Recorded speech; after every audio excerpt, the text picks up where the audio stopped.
Hey guys, got nothing substantial today. Nothing. So, I figured I should do something that I actually was supposed to do a while ago. I'd actually recorded several versions of this and I wasn't happy with it and I put it off for another time, and I guess this will be that time. We're talking swords today, right? Yep, it's another sword vid. Though this time, sheesh. This time, it's not going to be about technique or anything like that. It's more on how to get a good one.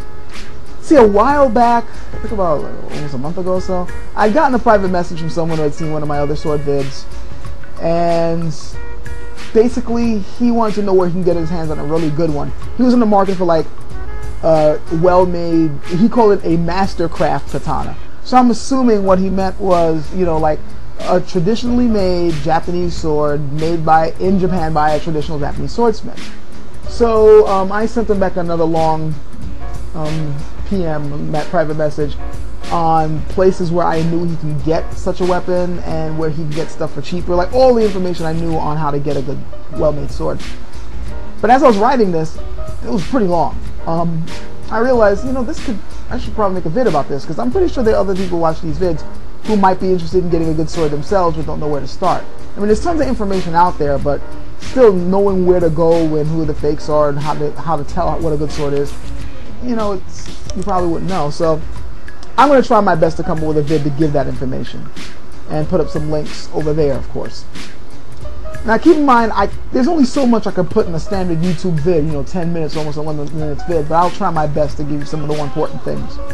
And if you guys want more, of course, let me know, you know, comments, private messages, or whatever. Now, of course, you guys have to understand, in getting swords, it's a pretty expensive endeavor. I was going to say an expensive hobby, but many of us, this isn't a hobby. We get these swords to practice with, okay? It's not just to be cool or be pretty. Like, we're looking for blades that will suit our martial art or study or whatever. I understand that if you're getting a sword, you need to know what you're getting it for, okay? If you're simply getting a sword just to hang on your wall, you're just looking for something pretty and outlandish, then a lot of the tips I'm going to say won't really matter to you. It doesn't really matter the quality, how well the edge is. You just want something pretty so your friends can go over and like, hey, look what I got. Ooh, cool. But even there, you got to be careful, because every now and then people like taking their sword off the wall and pulling it out and admiring it, maybe whipping it around just for fun and then putting it back in. But you got to be careful, because if the sword was superly cheaply made, I mean, you don't want to be, you know, messing around with your friends and happen to whip it and the blade flies off the handle and buries itself in your friend's forehead. Nobody wants that. You know, even if you didn't like the guy, I mean, then you got to end up having to lie to the cops and bury the body. Nobody wants that crap, so you got to be careful, right? There is some crap blades out there.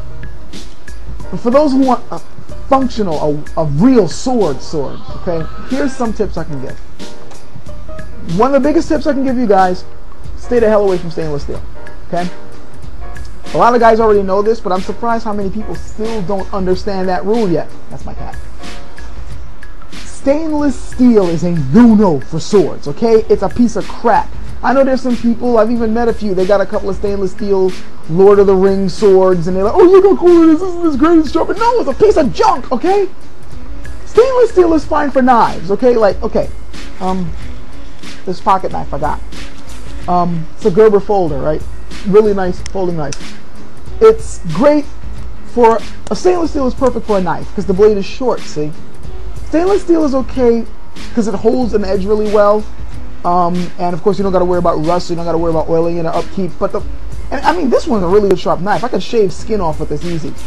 I'm not going to shave my skin in front of it. I like my skin. But yeah, this is a really good sharp knife, and it's stainless steel, and it's fine.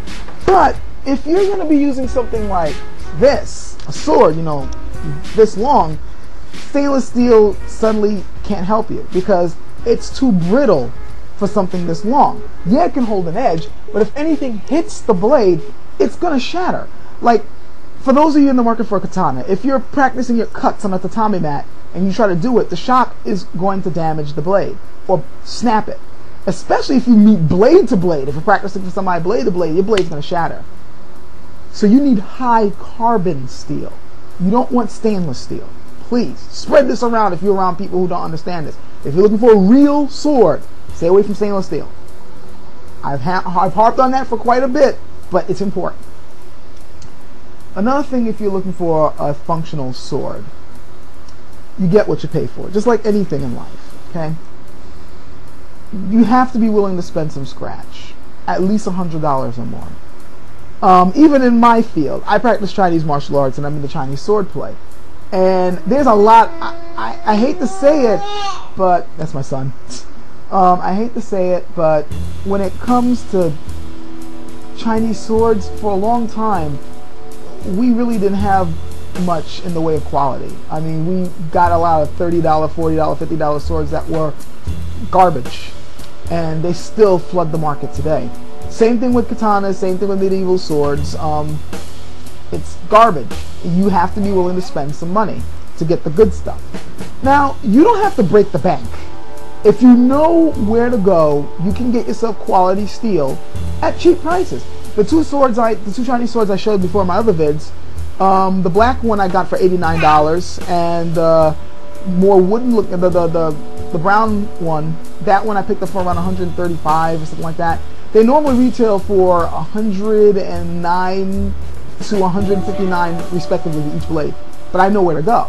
And even then, that's actually pretty cheap for a quality sword. I mean, really good blades, you're going to be spending around $500 in them, especially if you're in the market for a katana. I've already burnt up a lot of time, and I'm probably going to have to break this up in another vid or something, but for those of you guys, this is for the Japanese market now, the guys who are into Japanese martial arts and want like a katana blade. Yeah, you tell them then. If you're in the market for that, I mean, I know there's a lot of guys, they only want, like, if I'm going to get a katana, I'm going to get like a Japanese one, traditional, folded and all that. But there's something you guys have to understand, okay? These are expensive swords. Extremely expensive.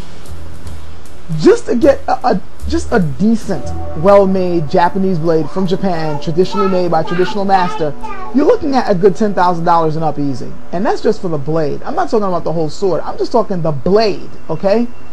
They actually sell blades just by themselves, and you got to construct the rest. Like, go to somebody to construct it, or you make it yourself.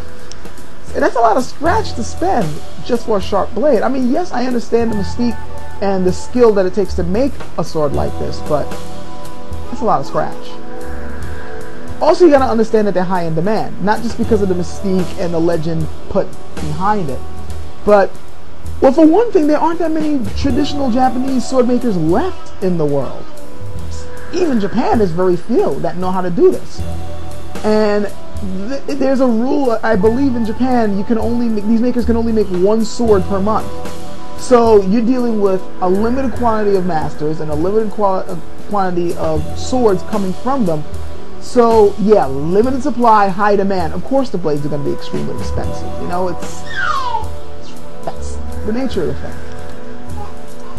But if you decide to go outside Japan to get your katana, suddenly the market opens up for you.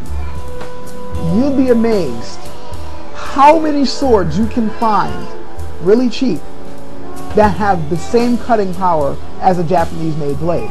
Made both in the USA and in China, especially China. You'd be amazed how many quality Chinese forges are out there that can make you a Japanese style sword with the same type of edge at a fraction of the price. We're talking like $300 blades, $400 blades, $200 blades that will cut just as well. They may not look as pretty, like you might notice a few aesthetics that might change, like the fittings might not be traditional, or the polish might not be as high, but the edge is exactly the same. The balance is pretty much the same. So that's my advice to you guys. Be willing to broaden your horizons a bit if you're trying to get a sword like this. You'd be amazed what you can find for cheap with the same type of quality. Okay, I've burnt up a lot of minutes on this already, so I'm going to cut the video off here, and I'll put up another one that will explore more on where you can go to get these type of blades. So, stay tuned for the next. Just click on the link. No, it was over there. Click on the link. Catch you guys.